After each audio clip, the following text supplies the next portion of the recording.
Hey guys, welcome to TTMR, aka Those Teenage Movie Reviewers, and this is our first ever video, so today we'll be reviewing Eternals with me, Max, Austin, and Sean.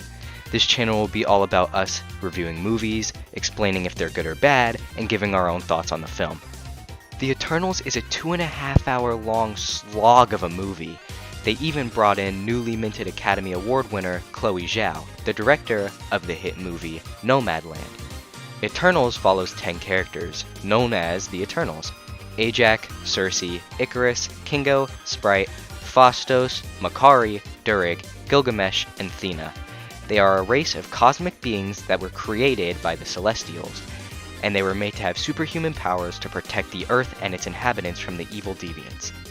The Eternals have secretly lived on Earth for thousands of years, waiting to be told that they can return home by the celestial Arishem. The movie opens up with some text that scrolls across the screen, giving a little bit of history on the Eternals and the Celestials. The first main part of this movie is just seeing some of the Eternals get brought back together. This isn't too important. All it's there for is to try and give us an insight on how they are living on Earth, because, they're cosmic beings, they don't really fit in well. The movie then goes back to the past, showing us all the things the Eternals have participated in throughout history. This includes things like helping the humans advance their technologies. This is also where we see Ikaris and Sersi have their first spicy romantic scene. Then after this, right after this, out of nowhere, Ajax dies. We see Sersi get the orb granted to Ajax from Arishem. This allows the holder to know the truth about the universe and how the Eternals were made. Now, back to the past once again. They see many wars take place, and this is what actually causes the group to split up for thousands of years. Durig is tired of seeing humans kill each other, so he puts them all under his control and stops the war.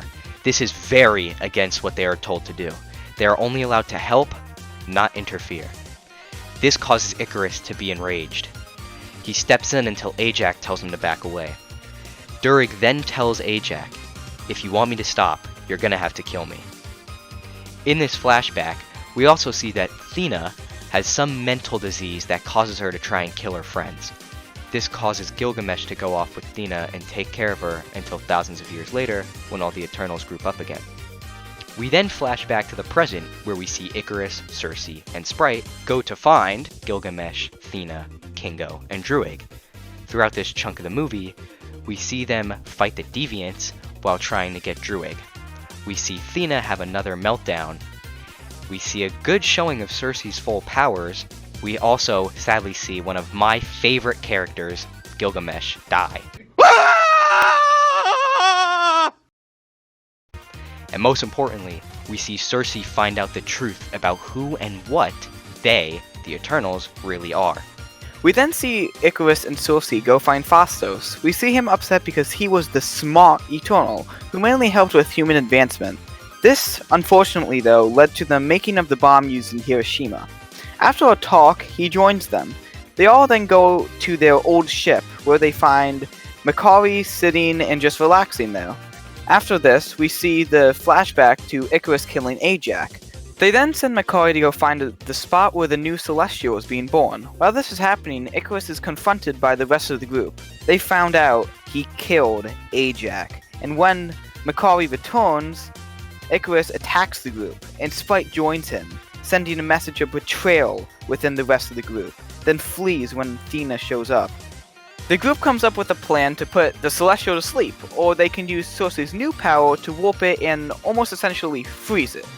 They go to the site of the new birth, and they all have an amazing CGI battle. This then leads to the stoppage of the Celestial birth. Ikaris flies into the sun for no apparent reason after this, and the rest of the Eternals split into groups and goes their separate ways, and boom! That's the movie in a nutshell, with few things left out for convenience.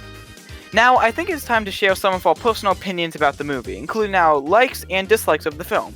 This movie had a lot of potential to be something great, especially with all of the different time periods that were shown in the film. However, perhaps the most prominent point in which this movie lacks the most is the characters. In the Eternals, it starts with most of the early focus of the film used up trying to introduce the characters to the viewers, which it does an okay job at doing, but it feels like it's almost trying too hard to achieve this task, and it seems like as a result, this focus and periodic jumps in history and flashbacks throughout the film makes the everything seemed really choppy and doesn't really flow well. I think many people wanted to like this movie, but found it really difficult to grasp the focus and why they should care about the characters. The first part of the movie is literally a block of text with no sound or music whatsoever, and tries to explain to the watcher basically what the Eternals are.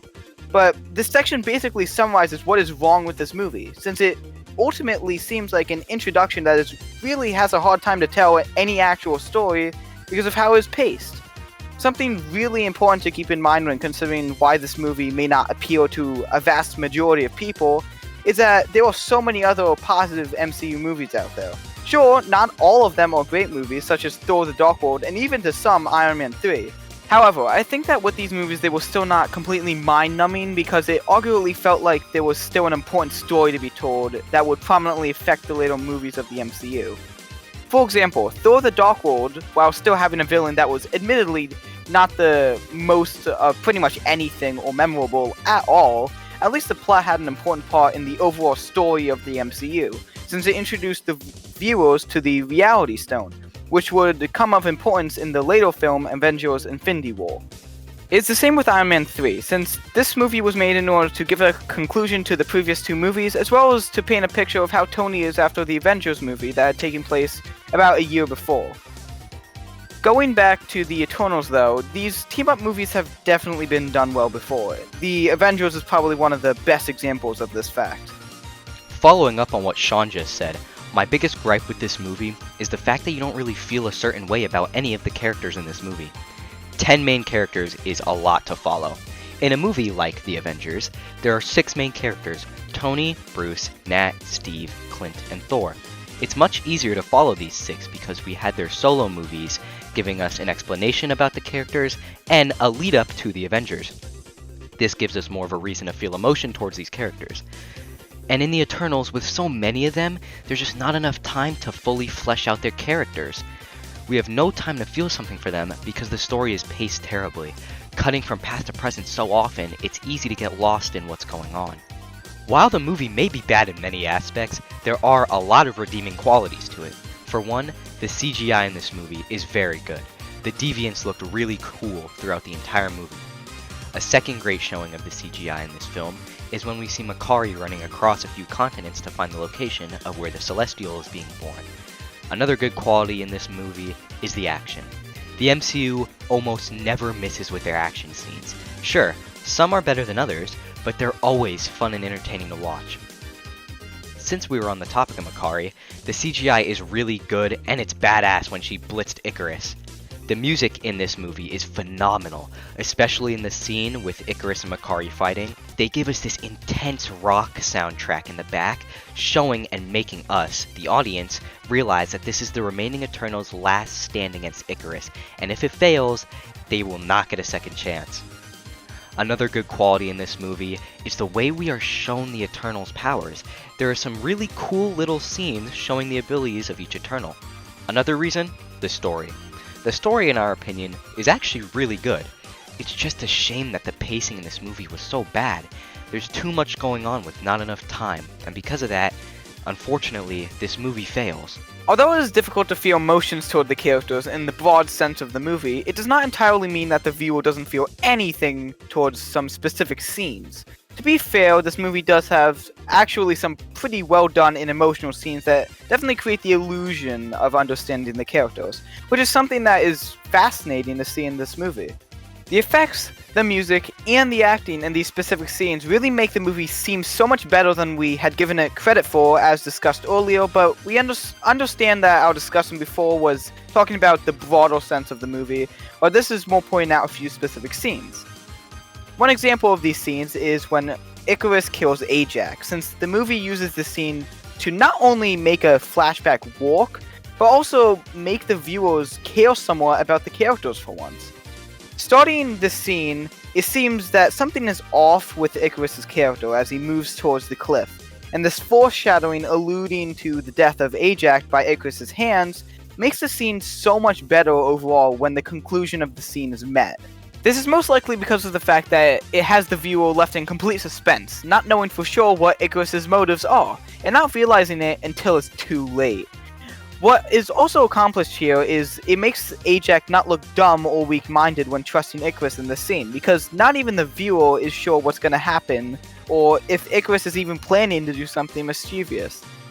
All that the watcher has to go off of is the weird sense that given in the scene and why Ajax is alive in the flashback. Another great scene that furthers this point can be seen when Circe is finally able to activate the ability to communicate with the Celestial, Arishem. It's such a good plot twist and a genuinely surprising and important part of the movie, since it established more effectively the origin of these Eternals, and it actually made me feel especially the shock and emotion when Circe realizes that her memories up to this point had deceived her and that there was no truth in her past. The fact that she is also told that all her memories are erased when the new Celestial was born, and sees her previous memories all settled before her but just out of reach, is so incredible. I think this scene alone helps so much more with giving the viewers meaningful backstory about the characters than the pitiful attempts at trying to do the same thing earlier in the film got even close to. One last really good part about this movie is the jokes. There are a lot of jokes cracked in this movie, and although, yeah, some are better than others, there are a few really good ones in there that actually get the audience to laugh and smile. Sprite turning Gilgamesh's clothes into a baby onesie is personally my favorite joke in this movie. Max rated the movie with a 74, myself with a 65, and Sean with a 60.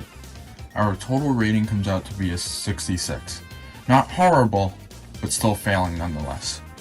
The movie Eternals overall was an okay watch, but upon further inspection fails in many aspects and does not successfully establish a line of characters with enough real background. This movie is of course something that all major Marvel fans are going to want to see due to the overarching story in the MCU. But for those that are not real fans of the MCU, or instead watch the movies casually, missing this movie isn't a terrible idea. Of course, the CGI was looking incredible as usual and the designs of characters did not fail. But it doesn't fully make up for all the negatives that are prominent in this movie. Anyways, that has been our review of the Eternals movie. Remember that this is just our opinion, so you don't necessarily have to believe everything that is said here.